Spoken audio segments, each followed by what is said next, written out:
আমি ধন্যবাদ জানাচ্ছি নারায়ণগঞ্জ জেলা শাখা, নারায়ণগঞ্জ জেলা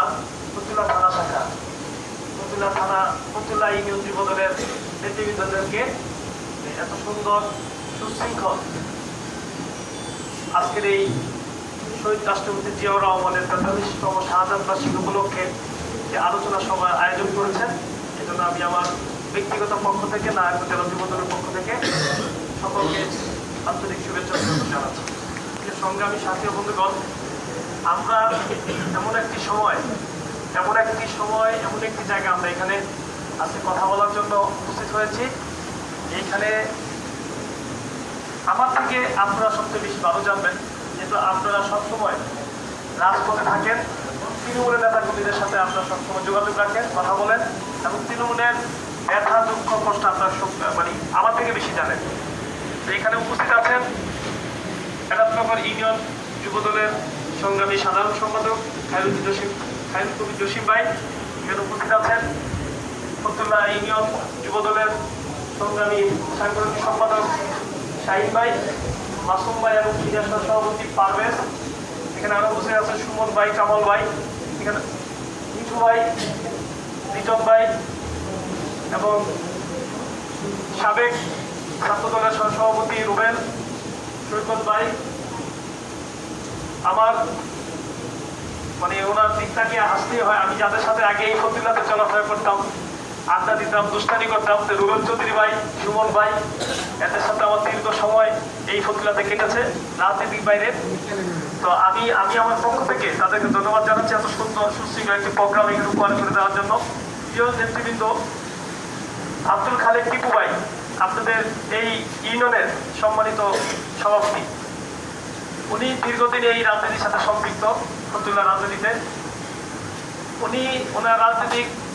ক্যারিয়ার অনেক নেতাকর্মীদের সাথে উনি চলাফেরা করেছেন, অনেক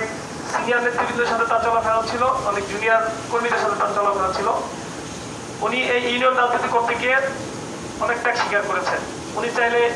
ফতুল্লাতে নেতৃত্ব দিতে পারতেন, উনি চাইলে জেলাতেও নেতৃত্বে আসতে পারতেন, কিন্তু আপনাদের কারণে, আপনাদের পরিশ্রম এবং আপনাদের সাংগঠনিক দক্ষতার কারণে, আপনাদের কারণে উনি অনেক সিনিয়র নেতৃবৃন্দের সাথে তার চলাফেরা হয়েছে। শুধুমাত্র আপনাদেরকে একটি ভালো জায়গা রাখার জন্য এখনো তিনি ইউনিয়নের নেতৃত্ব দিচ্ছেন। শুধুমাত্র আপনাদের এই যে রাজনৈতিক পরিশ্রম, আপনাদের যে সাংগঠনিক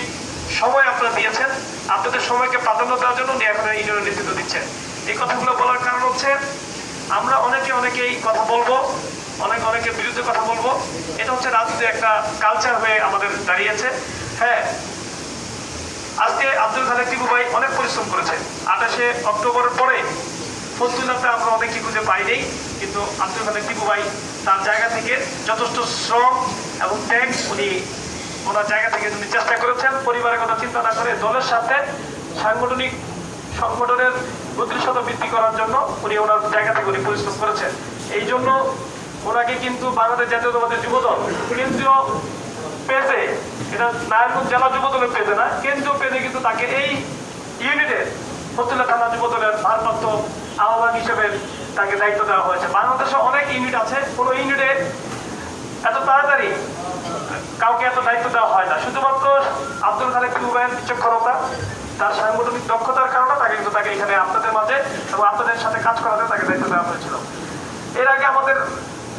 যে মাসুদের কথা বলা হয়েছে, উনি গ্রেপ্তার হয়ে জেলখানায় গিয়েছিলেন, যার দরুন উনি আন্দোলন সংগ্রামে উনি ওনার সাংগঠনিক দক্ষতাও আপনাদের আন্দোলনের সঙ্গে যথেষ্ট দেখানোর চেষ্টা করেছিলেন, কিন্তু রাজপথ থেকে গ্রেপ্তার হওয়ার কারণে উনি আর সেই কাজগুলো করতে পারেন। যাই হোক, আমি এখানে শহীদ রাষ্ট্রপতি জিয়াউর রহমানের আজকে 43তম শাহাদাত বার্ষিকী, স্বাধীনতার ঘোষক, বহুদলীয় গণতন্ত্রের প্রবক্তা, সফল রাষ্ট্রনায়ক, সফল যোদ্ধা শহীদ রাষ্ট্রপতি জিয়াউর রহমানের আজকে এই 43তম শাহাদাত বার্ষিকী উপলক্ষে আজকে আপনাদের মাঝে দু একটি কথা তুলে ধরবো। শহীদ রাষ্ট্রপতি জিয়াউর রহমান উনি এই দেশের খুব অল্প সময়ের ভিতরে এই দলের জন্য কাজ করে গিয়েছিলেন, যার দরুন বাংলাদেশের এই পর্যন্ত এই 52 বছরেও যত কাজ হয়েছে শহীদ রাষ্ট্রপতি জিয়া রহমান খুব অল্প সময় 2 বছরে যতগুলো কাজ করে গিয়েছিলেন তার 1% এখন পর্যন্ত এই বাংলাদেশ বর্তমান যে ভোটারবিহীন সরকার, মিডনাইট সরকার, রাতের অন্ধকারে যিনি ছাত্রলীগ, যুবলীগ, মহিলা লীগ দিয়ে ভোট দিয়ে, পুলিশ লীগ দিয়ে ভোট দিয়ে তিনি নিজেকে এখন পর্যন্ত প্রধানমন্ত্রী হিসেবে দাবি করেন, যেটা কিনা সাধারণ মানুষ, কৃষক, শ্রমিক এবং ডাক্তার, ইঞ্জিনিয়ার, রিস্কাওয়ালা, ঠেলাগাড়িওয়ালা কোন শ্রেণীর মানুষ এখন আর এই বর্তমান যে প্রধানমন্ত্রী তাকে প্রধানমন্ত্রী হিসেবে উনি নিতে দাবি করলো, সাধারণ মানুষ সেটা গ্রহণ করে না। সাধারণ মানুষ এত ত্যক্ত হয়ে গেছে, বাংলাদেশ থেকে যেভাবে রিজার্ভ বিদেশে পাচার করছে, সেই বিদেশে পাচার করার ফলে দেশের অর্থ আজকে রিজার্ভের শূন্য করে চলে গেছে, ব্যাংক দেউলিয়াত্মক জায়গা চলে গেছে, ব্যাংকে আর এখন আর মানুষ টাকা রাখতে চায় না, ভয় পায়। কারণ যে ব্যাংকে একটু ভালো হচ্ছে সেই ব্যাংক থেকে টাকা উত্তোলন করে তারা বিদেশে পাচার করে দিচ্ছে। তাই আমি মনে করি বাংলাদেশের রাজনীতির যে কালচার, এই কালচার থেকে উত্তোলন করার জন্য শহীদ রাষ্ট্রপতি জিয়াউর রহমান যে কাজ করে গেছেন তার ধারাবাহিকতায় তার যে একজন সন্তান আছেন, আমাদের যে এশীয় মহাদেশের সবচেয়ে জনপ্রিয় নেতা, আমাদের সাংগঠনিক অভিভাবক, যিনি সেই সুদূর প্রসাদ থেকে দূর থেকে আমাদের একটা কর্মী যদি একটা গুলি খায়, একটা কর্মী গুম হচ্ছে, একটা কর্মী পা ভাঙতেছে, একটা কর্মী জেলে যাচ্ছে, তার খোঁজ খবর রাখছেন এবং তার তাৎক্ষণিক তার সমাধান সে দিয়ে দিচ্ছেন আমাদের মাধ্যমে। সেটি হচ্ছে তার সাংগঠনিক দক্ষতা এবং সাংগঠনিক বিচক্ষণতা। তার এই বিচক্ষণতা থেকে ভয় পেয়ে বর্তমান সরকার খুনি হাসিনা, যার পরিবার কেউই আওয়ামী লীগের সাথে সম্পৃক্ত না এবং আওয়ামী লীগের নেতৃত্ব দেওয়ার মতো এখন আর ভবিষ্যতে তার কোনো উত্তরসূরি তিনি তৈরি করতে পারেনি, যার দরুন তিনি জানেন যে তার যদি কোনো ক্ষতি হয়ে যায় আওয়ামী লীগের নেতৃত্ব দেওয়ার মতো তার কোনো পরিবারে কোনো লোক আর থাকবে না। কিন্তু জিয়া পরিবারের একজন তৈরি হয়েছেন যিনি শহীদ রাষ্ট্রপতি জিয়া রহমান আদর্শকে ধারণ করে তার যে চিন্তা চেতনা বাংলাদেশের জন্য, বাংলাদেশের মানচিত্রকে বহির্বিশ্বের এশিয়া মহাদেশের একটি সুশৃঙ্খল, সুন্দর, সফল, সবুজ সফল একটা দেশ হিসেবে যিনি পরিচিত লাভ করতে